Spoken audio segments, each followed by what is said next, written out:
প্রায় 3টে মাস কেটে গেছে আমাদের নর্থ বেঙ্গল ট্রিপের। মাঝে খানিকটা কাজের প্রেশার আর ল্যাদের কারণে অফবিটের ভিডিওগুলো শেয়ার করতে পারলেও দার্জিলিং মেন সিটির কোনো ভিডিও আমি শেয়ার করে উঠতে পারিনি।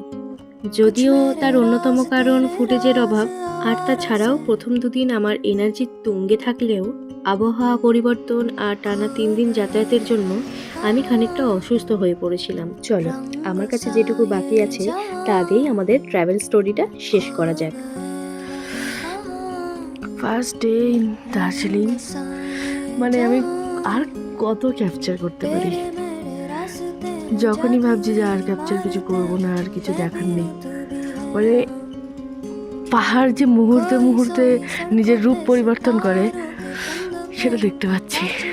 হোটেলে পৌঁছে অনেক কিছুই শ্যুট করেছিলাম, কিন্তু আমাদের ব্যাড লাক যে আমার কাছে সেগুলো কিছুই নেই। তাই গল্পটা আমি একবারে নেক্সট ডে থেকে স্টার্ট করছি।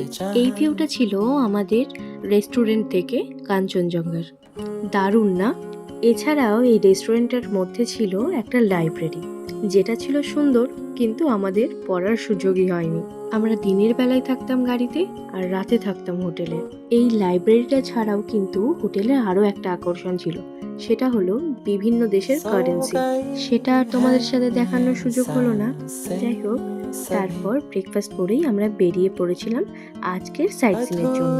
আজকে আমাদের সাইট সিনের লিস্টে ছিল বাতাসিয়া লুপ, ঘুম মনেস্ট্রি, জু, পিস পাগোডা আর জাপানিজ টেম্পল। এটাই হলো জাপানিজ টেম্পল, আর এর সাথেই ছিল পিস পাগোডা। এই জায়গাগুলো সম্পর্কে আমার বিশেষ কিছু জানা নেই, তাই আমি তোমাদেরকেও জানাতে পারছি না। তবে বেরিয়েই আমরা জানতে পারি জু আজকে বন্ধ থাকবে। শুনেই সবার ভীষণ মুড অফ হয়ে গেছিল। তখনই আমরা ঠিক করি পরের দিনে সাইট সিন থেকে খানিকটা বাদ দিয়ে আমরা জুতে আগে যাব।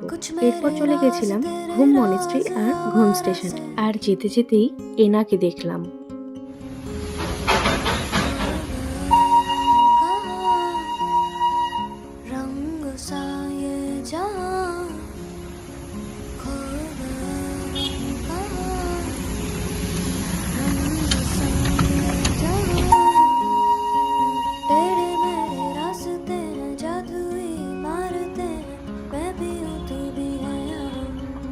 আমাদের আজকে টাইমিংটা হয়তো খুব সুন্দর ছিল, সেই জন্য আমরা আজকে 2টো টয় ট্রেনই দেখতে পেয়েছি।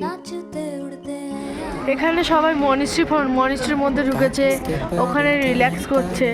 আর আমি ঘুম স্টেশনে এসে আমি যেটা দেখতে পেয়েছি সেটা হচ্ছে এটা, মানে once a foodie always a foodie. তারপর আজকে আর সেরকম কোনো জায়গায় যাওয়ার ছিল না বলে আমরা চলে আসলাম বাতাসিয়া লুপ। এসেই আমরা রেডি হয়ে নিলাম পাহাড়ি সাজে, মানে লোকাল ড্রেস পরে আমরা রেডি হয়ে নিলাম। এই যে এখানে আমি চুজ করছিলাম যে এটা না ওটা, এটা ভালো লাগছে না ওটা ভালো লাগছে। শেষে আমি কয়েকটা ছবি অ্যাটাচ করে দিয়েছি, তোমাদের ইচ্ছা হলে দেখতে পারো। হোটেলে ফিরেই আমরা চলে গেছিলাম মেল রোডে, কারণ শপিং এর সাথে সাথে আজকে ক্লেভেন্টার্সেও যাওয়ার ছিল। হোপের সামনে একটা ছবি তুলে লাইফে হোপ এনে ঢুকে গেছিলাম ক্লেভেন্টার্সের ভিতরে। ভিতরে বসার জায়গা না থাকায় 2-একটা স্ন্যাক্স আইটেম তুলেই আমরা চলে এসেছিলাম বাইরে।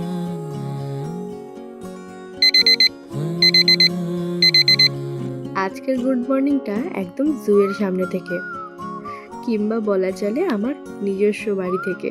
টিকিট কেটে আমরা ভিতরে চলে গেছিলাম, আর ভিতরে গিয়ে সবার প্রথম যার সঙ্গে দেখা হয় সেটা হলো আমার হামশকল। তার সাথে কথাবার্তা শেষ করে আমরা খানিকটা এগোলাম, আর এগিয়েই যার সাথে দেখা হলো, আই হোপ তোমরা দেখে চিনতে পারছো। এনার আর আলাদা করে পরিচয় দিতে লাগে না, দ্য রয়্যাল বেঙ্গল টাইগার। কোনো রকমে অতি কষ্টে আমরা জু দেখা শেষ করে বেরিয়ে পড়েছিলাম স্টেশনের উদ্দেশ্যে, কারণ আজকেই ছিল আমাদের লাস্ট ডে। মাঝখানে আমরা সীমানা বাজারেও খানিকক্ষণ দাঁড়িয়েছিলাম।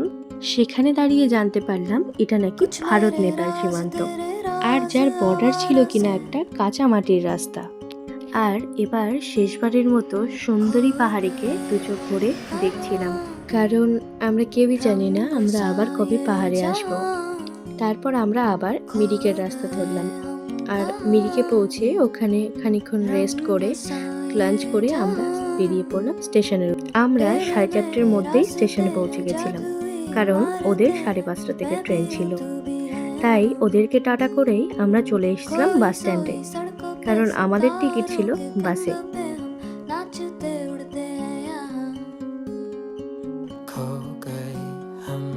जहां रंगों सा ये जहां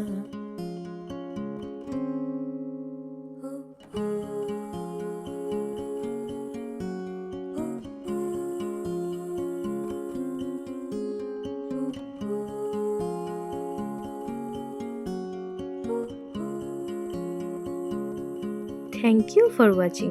যদি ভালো লাগে তাহলে অবশ্যই আমাকে জানিও। বাই, আজ আসি।